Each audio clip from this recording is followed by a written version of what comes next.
ఆయనే నిన్ను పట్టుకొని తీసుకొచ్చుకున్నాడు.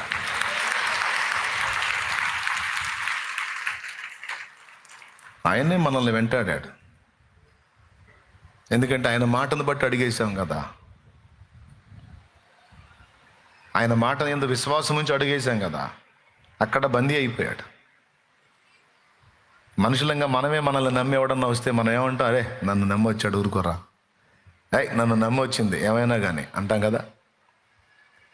నన్ను నమ్మారు అంటే మనం ఎంతకైనా తెగిస్తాం. మనుషులు మనమే అలాంటి తీర్మానాలతో ఉంటే మరి ఆయన ఎంత నమ్మకదగిన వాడు.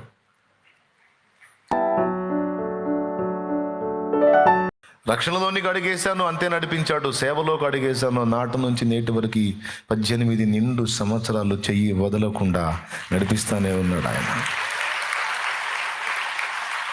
మానసికంగా, శారీరకంగా, ఆత్మీయంగా ఎన్నో విధములైన దాడులు జరిగిన, ఎన్నో రకాల ఒత్తిళ్లు నన్ను చుట్టేసిన, ఎన్నోసార్లు పెనుగాలులు రేగి నన్ను ముంచడానికి ప్రయత్నం చేసిన, ఒక్క కేక యేసయ్యా అని వేసిన ఒక్క కేక పరుగు పరుగున నా యొద్దకు వచ్చి నా చెయ్యి పట్టుకొని లేవనెత్తి, భయపడకు, నేను నీకు సమీపంలోనే ఉన్నాను, నీతోనే ఉన్నాను, భయపడు, కృంగిపోకని ధైర్యపరిచి ఆయన మహాకృప చేత నడిపిస్తూ వచ్చాడు. ఆయనకి మహిమ కలుగును గాక. ఈరోజు మీకు కూడా చెప్తున్నాను, దేవుని బట్టి నువ్వు వేసిన అడుగు దేవుడు ఎరిగే ఉన్నాడు. నువ్వు మొదలుపెట్టింది ఎవరిని బట్టి మొదలుపెట్టావు? నీ విశ్వాస యాత్ర ఆయనను బట్టే. ఎదురవుతున్న ఎన్నో ఆటుపోట్లు, ఎదురవుతున్న ఎన్నో శోధనలు, లెగుస్తున్నాయి సాతాను లేపే సుడిగాళ్ళు, పెనుగాలులు, అవన్నీ ఎన్ని లేచినా అన్నిటిని అణిచేసి నీ చెయ్యి పట్టుకొని ఆయన నిన్ను నడిపిస్తూ వస్తున్నాడు.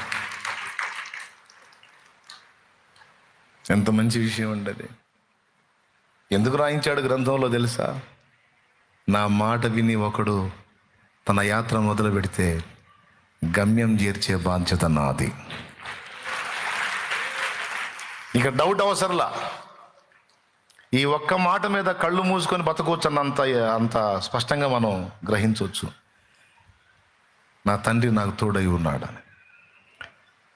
మీ అందరికీ చెప్తున్నాను, మీరు కూడా ఆయన యందు విశ్వాసాన్ని బట్టి అడుగు మొదలు పెట్టారు.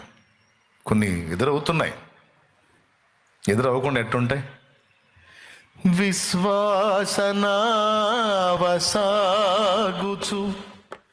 పయనించు సమయాన నా ప్రభు, విశ్వాసనావసాగుచు పయనించు సమయాన నా ప్రభు, సాతాను సుడిగాలి రేపగా నా ఎదుటే నిలిచేవనా ప్రభు, సాతాను సుడిగాలి రేపగా నా ఎదుటే నిలిచేవనా ప్రభు, నేను వెళ్ళే మార్గము నా యేసుకే తెలియును, నేను వెళ్ళే మార్గము నా యేసుకే తెలియును. దేవునికి మహిమ. మీలో కొంతమంది లోకంలో పడిపోయారు ఆ మధ్యకాలంలో. మీలో కొంతమంది పాపంలో బలహీనపడ్డారు ఆ మధ్యకాలంలో. మీలో కొంతమంది భక్తిలో సన్నగిల్లిపోయారు, లోకాశల్లో పడిపోయారు, దేవునికి దూరస్తులు అయిపోయారు. అయినా మళ్ళీ ఎలా రికవర్ అయ్యారో తెలియదు. ఆశ్చర్యంగా వచ్చి మళ్ళీ దేవుని సన్నిధిలో మళ్ళీ ఎదగటం మొదలుపెట్టారు. పెను దూరం అయిపోయి అసలు ఇక మళ్ళీ కనెక్ట్ అవుతావు అన్న పొజిషన్ లేని స్థితికి వెళ్ళిపోయి చిత్రంగా మళ్ళా వచ్చి మళ్ళీ దేవునితో అనుసంధానం అయ్యావు. ఇది ఎలా సాధ్యం అంటే అది నువ్వు వచ్చి ఆయనతో కలిసింది కాదు, ఆయనే నిన్ను పట్టుకొని తీసుకొచ్చుకున్నాడు.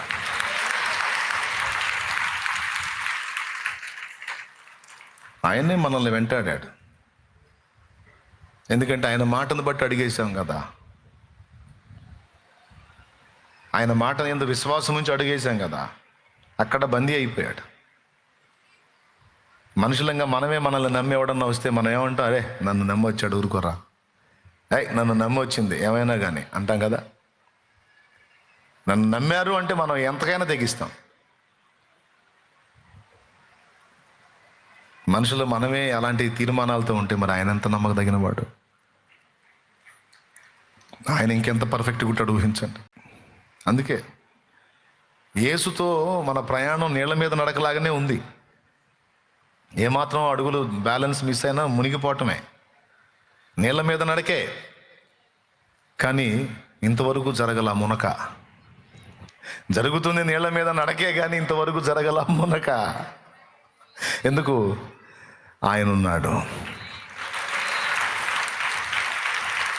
జలములలో బడినే వెళ్ళిన అవి నా మీద పారవు, జలములలో బడినే వెళ్ళిన అవి నా మీద పారవు, అగ్నిలో నేను నడచినను జ్వాలలు నన్ను కాల్చజాలవు,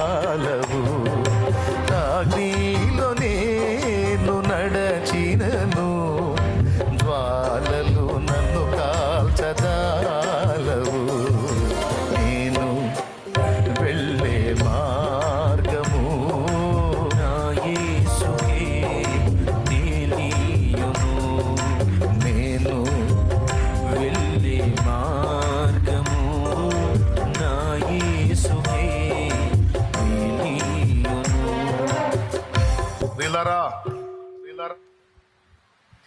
మనల్ని పిలిచిన దేవుడు నమ్మదగినవాడు. మనం మర్చిపోయిన ఆయన మర్చిపోడు, మనం విడిచిన ఆయన విడిచిపెట్టడు. మనుషులు మొత్తం మనల్ని వదిలేసిన ఆయన వదలడు. అందుకే ఆయన వైపే చూడమన్నాడు. యేసు వైపు చూచుచు మన ఎదుట ఉంచబడిన పరుగు పందెములో ఓపికతో పరిగెత్తుదాము. ఎందుకు? విశ్వాసానికి కర్తయు దాన్ని కొనసాగించువాడు ఆయనే. మీ అందరికీ చెప్పిన ఈ మాటను బట్టి ధైర్యం తెచ్చుకోండి. రుంగుబాటులోంచి బయటికి రండి. చెయ్యి వదలలేదు, వదలడు కూడా. నువ్వు చేయాల్సింది ఒకటే, ఆయన మాట విని అడుగు వేయాలి. ఆపద కలిగినా ప్రభువా రక్షించుమని కేక వేయాలి. ఇంకంతే నీ పని. అవి 2 పేతురు చేసిన పనులు, అందుకని చెప్తున్నాను నేను. ఆయన మాట చొప్పున అడుగు వేయాలి. ఆపద సంభవించినా ప్రభువా రక్షించమని కేక. ఈరోజు మిమ్మల్ని అందరిని అడుగుతున్నాను, ఇన్ని సంవత్సరాలు ఆయన కృపతో ఇన్ని దాడుల్లో తప్పించి నడిపించాడు. దానికి ఆయన కృప, పరిశుద్ధుల ప్రార్థన 2 నాకు సపోర్టుగా నిలిచాయి. ఇంకొక విషయం కూడా చెప్తాను. మీలో ఎవ్వరు ప్రార్థన చేయకపోయినా నా కోసం రెగ్యులర్గా ప్రార్థన చేసే 2 వ్యక్తులు అయితే ఎల్లప్పుడూ నాకున్నారు. అది యేసయ్య, పరిశుద్ధాత్మ, 2. రోమాపత్రిక 8వ అధ్యాయము 27వ వచనము మరియు 34వ వచనం. 27వ వచనంలో పరిశుద్ధాత్మ విజ్ఞాపనకర్తగా కనపడతాడు. 34వ వచనంలో యేసయ్య విజ్ఞాపనకర్తగా కనపడతాడు. చూడండి 27వ వచనం. మరియు హృదయములను పరిశోధించువాడు ఆత్మ యొక్క మనస్సు ఏదో ఎరుగును, ఏలయనగా ఆయన దేవుని చిత్త ప్రకారము పరిశుద్ధుల కొరకు విజ్ఞాపనము చేయుచున్నాడు. ఎవరు? పరిశుద్ధాత్మ. పరిశుద్ధాత్మ నా కోసం కూడా ప్రార్థన చేస్తున్నాడు, విజ్ఞాపన చేస్తున్నాడు. ఉందా లేదా అక్కడ? 34వ వచనం చూడండి. శిక్ష విధించువాడెవడు? చనిపోయిన క్రీస్తు యేసే. అంతేకాదు మృతులలో నుండి లేచిన వాడును, దేవుని కుడి పార్శ్వమున ఉన్నవాడును, మన కొరకు విజ్ఞాపనము కూడా చేయువాడును ఆయనే. మన కోసం విజ్ఞాపన ప్రార్థన చేస్తున్నాడు యేసయ్య. ఒక ఆయనేమో భూమి మీద ఉండి మన పక్షంగా పరిశుద్ధాత్మ మొరపెడుతుంటే, తండ్రి కుడి పక్కనే కూర్చొని మన పక్షంలో రిక్వెస్ట్ చేస్తున్న యేసయ్య మనకుండనే ఉన్నాడు. ఈ ఇరువురి ప్రార్థనతో పాటు భూమి మీద పరిశుద్ధుల ప్రార్థన కూడా అవసరమై ఉన్నది. ఆ ప్రార్థన భూమి మీద దేవుడు తన కార్యాలు జరిగించడానికి అవసరమై ఉంది. అందుకే ఒక ప్రాంతాన్ని, సమాజాన్ని, ఒక దేశాన్ని, ఒక రాష్ట్రాన్ని, ఒక జిల్లాని, ఒక మండలాన్ని, ఒక గ్రామాన్ని దేవుడు దర్శించాలనుకున్నప్పుడు, రక్షించాలనుకున్నప్పుడు, తన కార్యాలు జరిగించాలనుకున్నప్పుడు, ఆ ప్రజలకు తన్ను గూర్చి తాను బయలుపరుచుకోవాలనుకున్నప్పుడు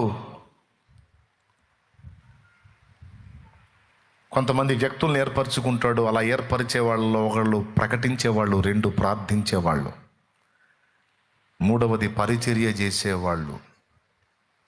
ఖచ్చితంగా ఈ 3 టీమ్స్ని దేవుడు ఎంచుకుంటాడు. యేసుని గురించి ఒక వర్గం ప్రకటిస్తుంటే, వారి కోసం ఒక వర్గం ప్రార్థిస్తుంటే, యేసయ్య ప్రేమను, సేవను లోకానికి క్రియాత్మకంగా చూపించే ఒక గుంపు కూడా, క్రియలో దేవుని ప్రేమను చూపించే ఒక గుంపు. క్రియలో ప్రకటన ఉంది, మాటతో ప్రకటన ఉంది. మనం క్రియతో ప్రకటించవచ్చు, మాటతో ప్రకటించవచ్చు. పౌలు సువార్త నోటితో ప్రకటించాడు. మదర్ తెరీసా క్రియతో ప్రకటించింది. మదర్ తెరీసా సువార్త ఎంతమందికి చెప్పిందో ఎక్కడ తెలియలేదు. కానీ మదర్ తెరీసా సోషల్ సర్వీస్ చేసి, సామాజిక సేవ చేసి, క్రీస్తు ప్రేమను క్రియలో చూపించి చాలామంది యేసయ్యను గురించి ఆలోచించేటట్టు చేసింది. అర్థమైందా? 3 విధములైనటువంటి గుంపులు. ఒక గుంపు, అందరు నోరు తెరిచి చెప్పండి, ఈరోజు మిమ్మల్ని పెందలాడు వదిలేస్తున్నాను. ముగిస్తున్నాను, నిజంగా అయిపోయింది. నంబర్ 1 ఏ గుంపు? ప్రకటించే గుంపు. నంబర్ 2, నంబర్ 3 పరిచర్య చేసే గుంపు. ఇప్పుడు ఇక్కడ కూర్చున్న మనలోనే 3 వర్గాలు ఉన్నారు. ఇక్కడ ప్రకటించే నేను, ప్రార్థించే వాళ్ళు మీలో కొందరు, అలాగే వచ్చిన మీ అందరికీ ఉపచారం చేసే పరిచారకులుగా మరికొందరు. నేను చెప్పిన 3 విషయాలు అందులో ఇక్కడ జరుగుతున్నాయి. చూడు, సార్వత్రిక సంఘం అంతటా అదే జరుగుతున్నాయి. ఎవరి ఏర్పాటు ఇది? అవును, నేను ప్రసంగిస్తాను, ప్రార్థించేవాళ్ళు ప్రార్థిస్తారు. కూటమైన నాకు మీకు ఫుడ్ పెట్టేవాళ్ళు కావాలిగా, లేకపోతే ఇక పొట్ట మార్చుకుంటూ వెళ్ళాలి. ఇక ఎన్ని కిలోమీటర్ల నుంచి వచ్చినా సరే. ప్రకటించేవాడు ప్రకటిస్తే, ప్రార్థించేవాడు ప్రార్థిస్తే, ఆహారం పెట్టి ఉపచారం చేసి, నీకు ఉపకారం చేసి, నీ కడుపు నింపి సంతోషంగా బొమ్మ, సంతోషంగా బోనాయన్న అని చెప్పి ఆ పరిచారకుడే లేడనుకో, ఆ పరిచారకురాలే లేదనుకో, ఇక నేను వండి పెట్టాలి మీకు. ఎట్లా కుదిరిద్ది? సరే, వండటం అంటే ఏదో వండుతాం పొద్దున్న నుంచి సాయంత్రం దాకా. వడ్డించాలంటే నేను ఏడు వడ్డిస్తా, 1 వారం వడ్డిస్తే అయిపోయింది. ఇక 2వ వారానికి పనికిరాను. అందరూ కలిసి సిద్ధపరిచి వండి, అందరికి కూర్చోబెట్టి, ప్లేట్లు ఇచ్చి, గ్లాసులు ఇచ్చి, వాటర్ పోసి, ఫుడ్ పెట్టి, మీరు తిన్న ప్లేట్లు కడిగి, ఇంతమంది కష్టపడితే ఇంత పరిచర్య జరుగుతుందో ఒకసారి ఊహించండి.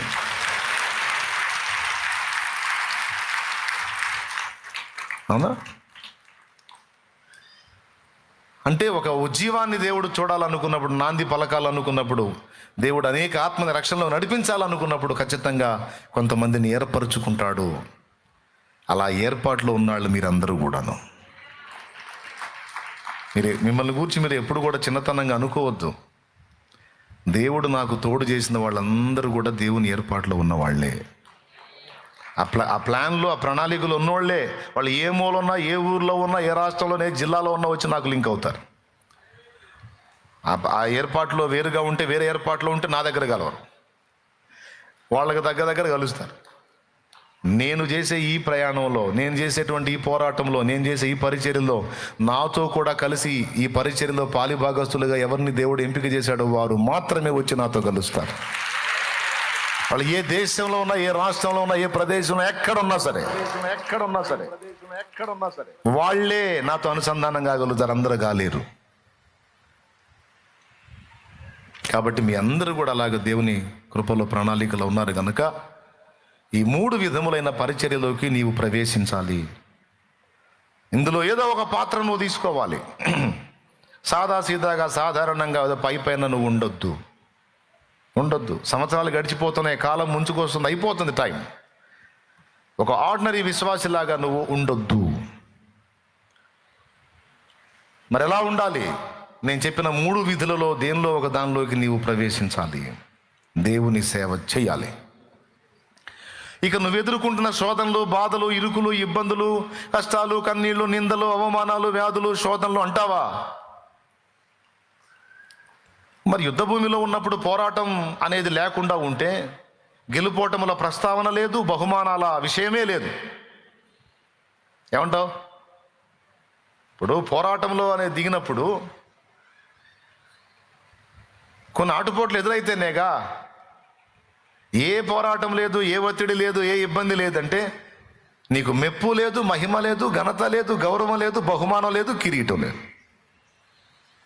ఇవన్నీ కావాలంటే నువ్వు పోరాటంలో ఉండాలి. పోరాటం అంటేనే నెమ్మది లేని స్థలం, యుద్ధ భూమి, రణభూమి. కాసేపు ప్రశాంతంగా ఉంటే కాసేపు మళ్ళీ ఫైటింగ్, కాసేపు రిలాక్స్, కాసేపు ఫైటింగ్, అట్లా నడుస్తూ ఉంటుంది ఈ బ్రతుకంతా. కాబట్టి అవసరాన్ని బట్టి కొన్ని నీకు అనుమతించబడతాయి. ప్రభువా రక్షించమని నువ్వు కేక వేసినప్పుడు వచ్చి చేయి అందిస్తాడు, నిన్నైతే మునిగిపోనీయడు. నన్ను ముంచేస్తాడేమో, వదిలేశాడేమో అనుకొని అనుమానంతో కొంతమంది దెబ్బతింటారు. ఎప్పుడు నిద్రలో కూడా అలాంటి ఆలోచన రానియొద్దు. ఇంకేముందన్నా, అంతా అయిపోయింది, ఇంకా లేదన్నా అంటే లేదు, ఆఖరి నిమిషంలోని ఉన్న అర నిమిషంలో కూడా తన కార్యాన్ని జరిగించగల సమర్థుడు ఆయన.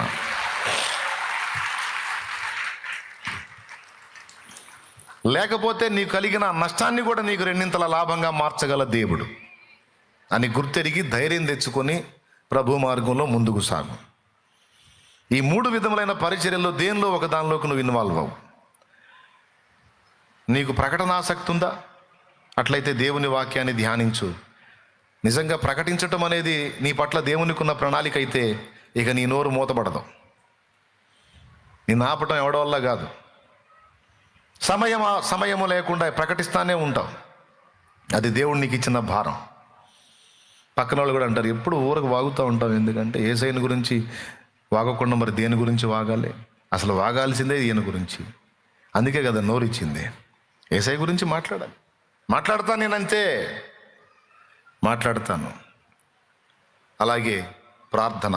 కొంతమందికి ప్రార్థన భారం ఉంటుంది, వాళ్ళు మాట్లాడరు, మనుషులతో ఎక్కువ మాట్లాడరు, వాళ్ళకి ఆ భారం ఉండదు. మాట్లాడే వాళ్ళ కోసం ప్రార్థన చేస్తారు. ఎవరి కృప వాళ్ళదే.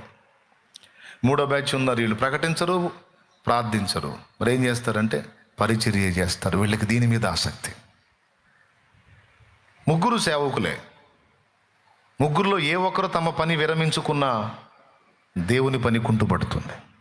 సమాజాలు ఉజ్జీవింపబడాలి, ఆత్మలు రక్షింపబడాలి, అనేక జీవితాలు వెలిగించబడాలి, అనేక ప్రాంతాల్లో దేవుని పరిచర్యలు వ్యాపించాలి, అన్యజనుల రక్షణ కార్యం జరగాలి, భూమి మీద సాతాను కార్యాలు నాశనం కావాలి, ఆత్మహత్యలు ఆగిపోవాలి, బార్ షాపులు దివాళా తీయాలి. దేవునికి స్తోత్రం. రకరకాలు ఈ మాదక ద్రవ్యాలని నాశనం అయిపోవాలి, వాటిని యూజ్ చేసేవాడు లేకుండా అయిపోవాలి. అంటే దేవుని సువార్త వ్యాపించాలి, పరిచర్య విస్తరించాలి. ఇవన్నీ జరగాలంటే ఈ 3 పరిచర్య చెయ్యాలి.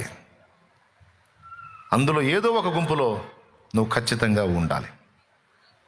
నువ్వు కష్టపడి నువ్వు చేసుకునే జీవనోపాధి చేసుకుంటానే ఈ సేవలో నువ్వు పాలు పంపులు పొందొచ్చు. నీ కుటుంబ బాధ్యతలు నెరవేర్చుకుంటేనే దైవ సేవలో పాలు పంపులు పొందొచ్చు.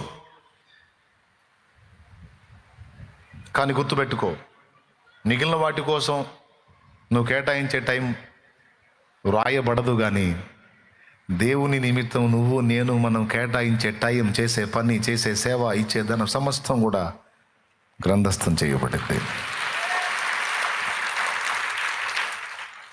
Praise the Lord. ముగింపు, ఫినిషింగ్ టచ్. ఎప్పుడైతే మన హృదయంలో దేవుని నీతిని, రాజ్యమును వెతకడానికి మన మనసు స్థిరం చేసుకుంటామో, మళ్ళీ చెప్తున్నాను, ఎప్పుడైతే దేవుని నీతిని, రాజ్యాన్ని వెతకడానికి, ఆ దైవ చిత్తం, ఆ సంకల్పం నెరవేర్చడానికి, సమాజాల్లో ఉజ్జీవం తీసుకొని రావడానికి మనం నడుం కడతామో, దేవుని పాత్రలుగా వాడబట్టానికి మనం తీర్మానం చేసుకుంటామో, దైవ సేవ కొరకు ఆత్మల భారంతో మనం అడుగు ముందుకేస్తామో, అప్పుడట నీవు ఆశించేవి, నీకు అవసరమైనవి, న్యాయమైనవన్నీ కూడా నీకు అనుగ్రహిస్తాడంట ఆయన. అంటాను ఎందుకు చెప్తా అంటే మత్తయి సువార్త 6లో రాస్తుంది, మొదట ఆయన నీతిని, రాజ్యమును మీరు వెదకండి, పిదప మీకు అన్నీ అనుగ్రహింపబడును అన్నాడు. రారాజు పని మీద దృష్టి పెట్టండి. గుర్తుపెట్టుకోండి, నువ్వు రాజు పని చేస్తున్నావు. అవసరమైతే రాజు తన ఖజానా నీ కోసం ఓపెన్ చేసి నిన్ను పోషించుకుంటాడు. హల్లెలూయా. అవసరమైతే నీకు అన్ని ద్వారాలు ముయ్యబడితే రాజు ఖజానా ఓపెన్ చేసి ఇస్తాడు. పో,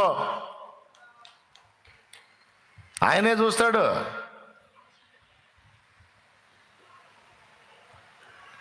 అందుకే నేను ఎన్ని ఒత్తిళ్లలో ఉండి కూడా అన్నీ నా ప్రభువే చూసుకుంటాడు, ఆయన్ని బట్టి నేను అడుగేస్తున్నానని అడుగు ముందుకేసాను. రోజు జీవనోపాధి సంబంధమైనటువంటి ఉపాధిలో వెళుతున్న దినాల్లో ఎప్పుడన్నా ఒకరోజు సెలవు వస్తే మందిరంలోకి వెళ్ళేవాడిని. ఇంక రెండో దానికి వెళ్ళను, మందిరంకే వెళ్తాను. మందిరంలోకి వెళ్ళి మందిరంలో కూర్చొని ఆ బండను పట్టుకొని ఏడ్చేవాడిని. మీరు నమ్మండి నమ్మకండి, నేను చెప్పేది నిజం. బండ, దేవుని మందిరంలో బండలేసి ఉంటాయిగా, ఆ బండల్లో ఒక బండ మీద బండను పట్టుకొని ఏడ్చి అక్కడ కన్నీరు గార్చేవాడిని. ఏ కారణం చేతంటే, అబ్బా నాకంటే కూడా ఈ బండ జన్మ ధన్యం కదా ప్రభువా. ఎందుకు అంటే ఇది ఎనీ టైం నీ మందిరంలోనే ఉంటుంది, కానీ నాకు లేదే. ఎప్పుడో ఒకసారి మాత్రమే నీ సన్నిధిలోకి నేను కనబడే పరిస్థితి ఉంది. ఇక మిగిలిన సమయం అంతా ఆహార అన్వేషణ కోసం, కుటుంబ బాధ్యతల కోసం నేను పరిగెత్తాల్సి వస్తుంది కదా. నాకంటే ఈ బండదెంత భాగ్యం ప్రభువా అని ఇచ్చాను. ఇవన్నీ ఆయన చూశాడు. ఆయన చేసే కార్యం ఆయన చేశాడు. బండను బట్టి ఏడ్చావుగా, అంత అవసరం లేదు, నా సన్నిధిలో ఉండి సేవ చేయాలని ఉంది కదా, సరే రా చెయ్యి.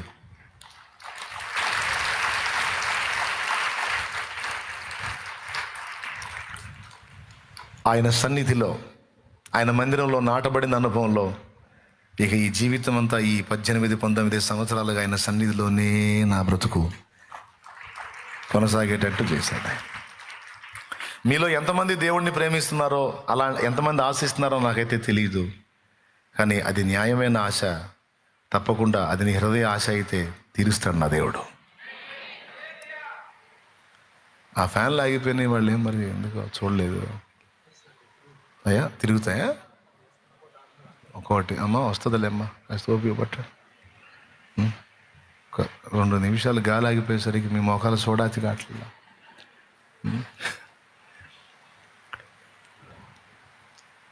అయిపోయిందా? ఇప్పుడు చేద్దాం. ప్రార్థనా సేవ ఎంత కీలకమైంది చెప్పండి, ఎంత ప్రాముఖ్యమైంది. ఇశ్రాయేలుకు గెలుపు యెహోషువ కత్తి వాడా, మోషే విజ్ఞాపన కదా. మరి మోషే విజ్ఞాపన మాత్రం చేస్తే వాళ్ళు పోయేవాళ్ళ? యెహోషువ కత్తివాడి కూడా కావాలి కదా. అప్పుడు మీరేం చేయాలి? 2 అనాలి. దేవునికి స్తోత్రం, హల్లెలూయా. మోషే చేత ప్రార్థన అందుకొని ఇశ్రాయేలుకు సైన్యానికి బలం ఇచ్చాడు, విజయం ఇచ్చాడు. ఈరోజు నీ ఫ్యామిలీలో చాలా స్ట్రగుల్స్ ఫేస్ చేస్తున్నావు. ఒక కొడుకుగా, కూతురుగా నువ్వు ఉన్నావు, ఒక తల్లిగా, తండ్రిగా నువ్వు ఉన్నావు. నాయన ఈ ఒక్క మొక్క విన్నాయన, ఇంకా నేను ప్రార్థన చేసేస్తాను. నిజంగా మీకు నమ్మకం కోసం బైబిల్ కూడా మూసేస్తాను.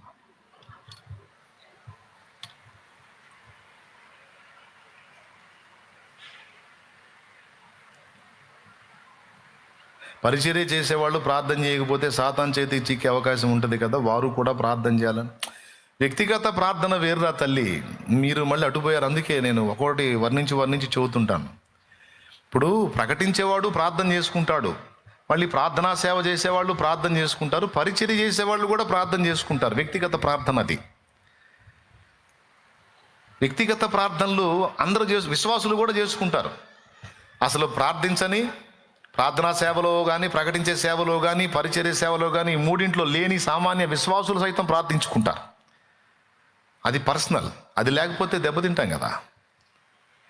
కానీ ఆ వ్యక్తిగత ప్రార్థనలో వేరు. నేను చెప్పేది ప్రార్థనా సేవ, దాని గురించి మాట్లాడుతున్నాను. క్లారిటీ వచ్చింది అనుకుంటున్నాను. ఎవరైనా ప్రార్థనా జీవితం కలిగి ఉండకపోతే ఎట్లుంటారు? భక్తిలో దెబ్బతింటారు. ఇక ముగింపులో చెప్తున్నాను, కుటుంబంలో ఒక కొడుకుగానో, కూతురుగానో, తల్లిగానో, తండ్రిగానో ఏదో ఒక పాత్ర పోషిస్తావు నువ్వు. ఎన్నో ప్రతికూలతలు, ఎదురు దెబ్బలు, ఆటుపోట్లు మీ ఫ్యామిలీలో ఎదుర్కొంటున్నారు. ఎవరి దగ్గబాధలు వాళ్ళు ఎదుర్కొంటున్నారు. పోరాటం ఉంటుంది. మరి యుద్ధ భూమిలో ఉన్నాం. భూమి మీద నరుల కాలం యుద్ధకాలం అని ఏబు గ్రంథంలో రాస్తుంది. అది నడుస్తుంది. అయితే అందులో జయం పొంది మనం నిమ్మళించి మన ప్రయాణం సుగమం కావాలి అంటే, నెమ్మదికరంగా జరగాలి అంటే, మన ఇంట్లో కనీసం ఒకరైనా మోసే పాత్ర తీసుకోవాలి.